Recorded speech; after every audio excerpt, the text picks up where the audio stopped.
Thanks very much for staying with us. Time now for Eye on Africa with me, Georgia Calvin-Smith.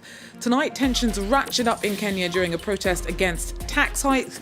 Police tear gas crowds and arrest almost a dozen people during rallies.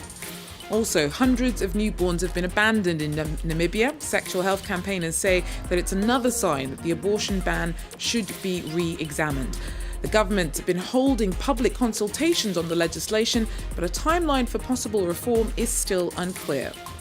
And a mysterious desert fortress has stood the test of time in Niger's deserts, hundreds of years after they're built by unknown hands, and the secrets of the origins of the Cassars of Jado are still hidden within the ancient and abandoned walls.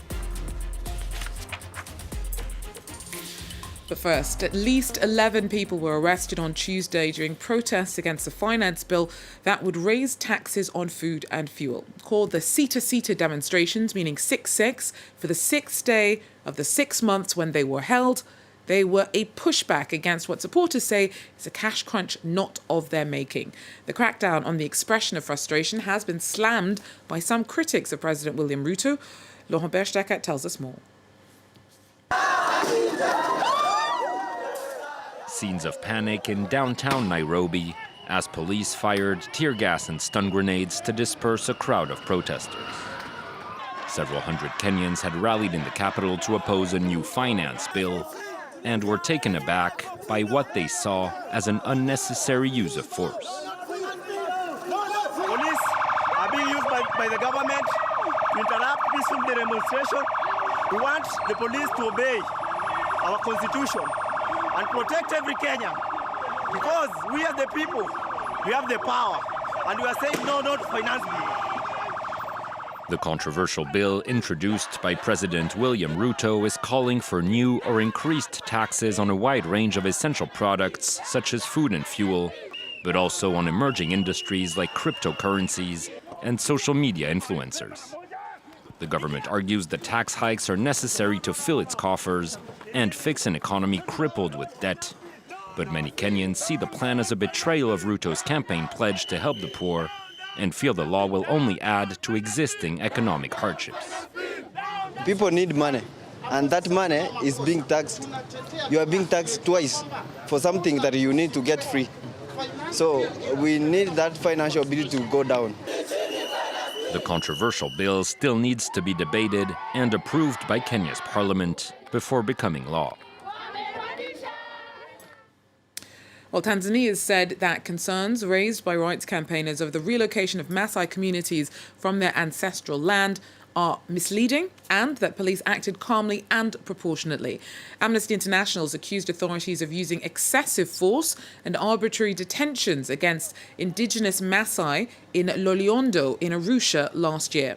70,000 people were left without access to the grazing lands they depend on when security forces used tear gas and gunfire to force them out last year. The report challenges Tanzanian authorities' claim that the evictions were necessary for land and biodiversity conservation. A peace-brokering mission by African leaders over the war in Ukraine is due to start in mid-June. South Africa's President Cyril Ramaphosa said that the 6-member peace team met this week and agreed to travel to Eastern Europe to speak to both Ukrainian leader Volodymyr Zelensky and Russian President Vladimir Putin. The delegation announced last month will be made up of the leaders of the Republic of Congo, Egypt, Senegal, South Africa, Uganda, and Zambia. The first thing that we discussed amongst ourselves is that we want to listen to both sides.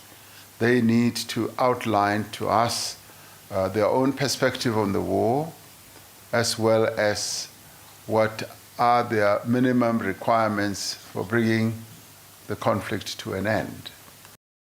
Some reproductive health campaigners in southern Africa are hoping for a change in Namibia's abortion ban, which they say has forced many women to risk dangerous backroom procedures. The government's been holding public hearings about the current legislation ever since over 60,000 people signed a petition calling for abortion to be made more accessible. It's not an easy thing to do. Several years ago, this woman from Namibia had to travel to South Africa to get an abortion.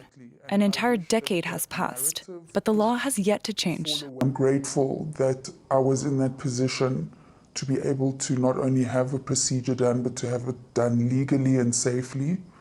And my life is better today because I didn't have a child a decade ago when I wasn't able to. Abortion in the largely Christian nation is only allowed in a few cases, such as when a pregnancy is the result of rape or incest, or when it constitutes a threat to the woman's life. But that could soon change. Over the past 2 years, the authorities have been holding public hearings across the country. Those in attendance are invited to weigh in on the debate. It is time we want reproductive justice. I need to be able to make a choice about my body. It doesn't matter what state I'm in. If I want to have an abortion because I'm not ready for a child, I should be able to do so because it should be my choice. It is my body, it is my choice. Not all Namibians share the same opinion. The public hearings also regularly draw pro-life advocates.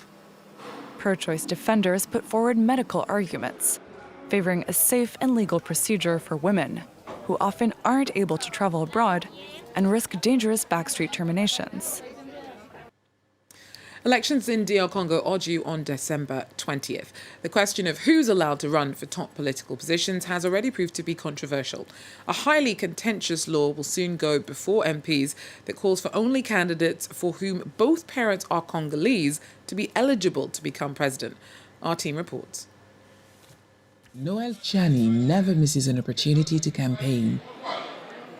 Elections in DR Congo are due in December, and Noel Chani is fiercely defending a bill he's spearheading that calls for only people with 2 Congolese parents to be allowed to run for top office, including the presidency. He says the change would be in the country's best interests.